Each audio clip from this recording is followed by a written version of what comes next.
Crime and drugs are discussed heavily in moral terms. Who are these bad people doing bad things, and how do we appropriately punish them for that? Now, I don't want to lose that perspective. Crime is different from accident. As Justice Holmes said, even a dog knows the difference between being stumbled over and being kicked. Crime is not just something that happens to people. Crime is something that some people do to other people. And the victims of crime are right to resent that and right to demand retribution. Some of the reason that these sorts of things come up in the first place is the criminalization of vice crimes, where it's nonviolent and there isn't a complaining witness. It's not a domestic violence situation. It's not a murder situation where there's a next of kin that's aggrieved and goes and reports it to the police, or a witness. There's no victim other than perhaps, arguably, the defendant himself. There's no one that's going to say, I was harmed and therefore I'm going to come report this to the police. I want to make a distinction here, right? So there are people who talk about drug selling as a victimless crime. Tell that to the mother of the addict, right? I mean, tell that to the guy whose television got stolen to pay for the drugs that the drug seller was selling. Tell that to the guy who got shot in the crossfire when that drug seller was arguing with another drug seller. It doesn't look to me or to the neighborhood like a victimless crime. What I found, and perhaps it was kind of through my own ignorance, but when I became a policeman, I realized, well, you know, there's a big drug tie to almost everything. You know, you'd catch these guys, you'd catch a person that,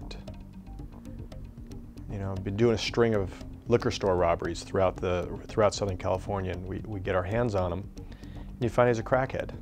You do it to support his habit. If you really want to take an honest look at what drugs are associated with crime, and any cop will tell you this, and any ER doc will tell you this, the #1 drug that is causing the rapes and the suicides and the homicides and the aggression and the bar fights and the domestic violence, the #1 drug that's involved with all these things is alcohol, alcohol, alcohol. So a predatory crime like robbery, the victim runs away from the perpetrator. A transactional crime like drug dealing or prostitution, the other part of the transaction comes toward the seller. Right? So drug buyers and sellers congregate in street markets because the place to buy is where people are selling, the place to sell is where people are buying. The logic of enforcement is completely different in those two conditions.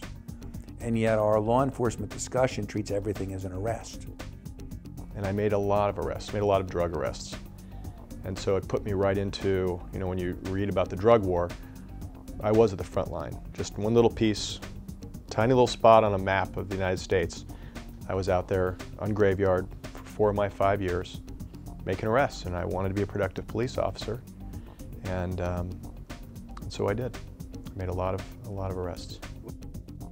You put a burglar in prison, you cut down on the number of burglaries in a strictly mechanical way. He's not doing the burglaries that he would have been doing. Unless he was part of a crew, nobody's doing his burglaries for him. Right? Burglary opportunities aren't scarce. Burglars don't compete with each other for apartments to break into. So there's nothing about taking a burglar off that brings a new burglar on. Drug dealing is just the other way. If I put a drug dealer in prison, I reduce the number of drug transactions by 0. Because his buyers will find other sellers.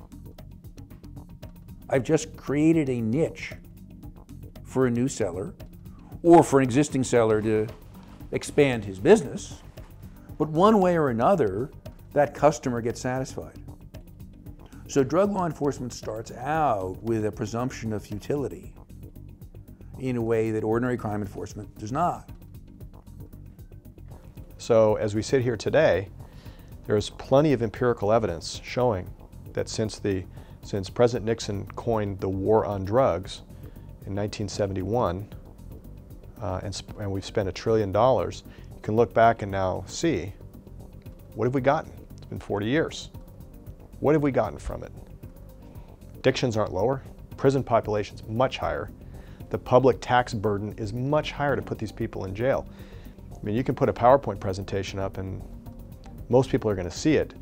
They're going to see, you're right, policy hasn't worked. The only argument is you can try and scare people and say it'd be worse. I don't think most people are going to buy it when you see pre-1970 to today. Remove criminal consequences for possession of illicit substances. Doesn't matter what it's scheduled as, you're just possessing it. It's your body. If you're inside your house and you're possessing a substance, then your constitutional rights protect you, as the original drafters would have intended, because they themselves were doing things inside their homes that they did not wish the government that they were building to look into. There's a reason. You talk to the older officers that trained me, and they would say, you know, it used to be a felony to have a seed. You know, so now it's, you know, it's an infraction, so you can't even go to jail really for under an ounce. But if you sell it to me, it's a felony for you. Or, and I said to the kids of San Diego, I said, you have your ounce, but you have it in several different baggies, that's probably a felony. Cultivate it, felony. So it's like, you know, if it's that benign, then let's be smart about it. The #1 cash crop in California today is marijuana.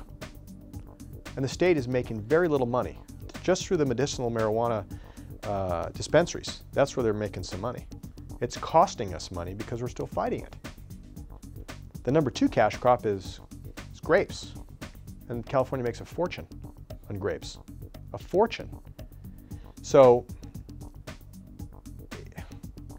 a state that needs money, failed drug policy, it seems like a pretty obvious solution to me.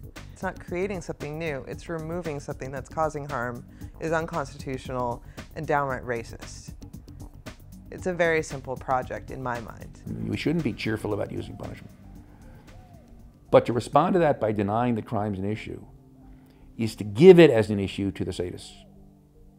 And that was the history of American crime control. Now, the good news is we've gotten a lot smarter about how to do criminal justice. This is something that the public and the politicians and the press are completely unaware of.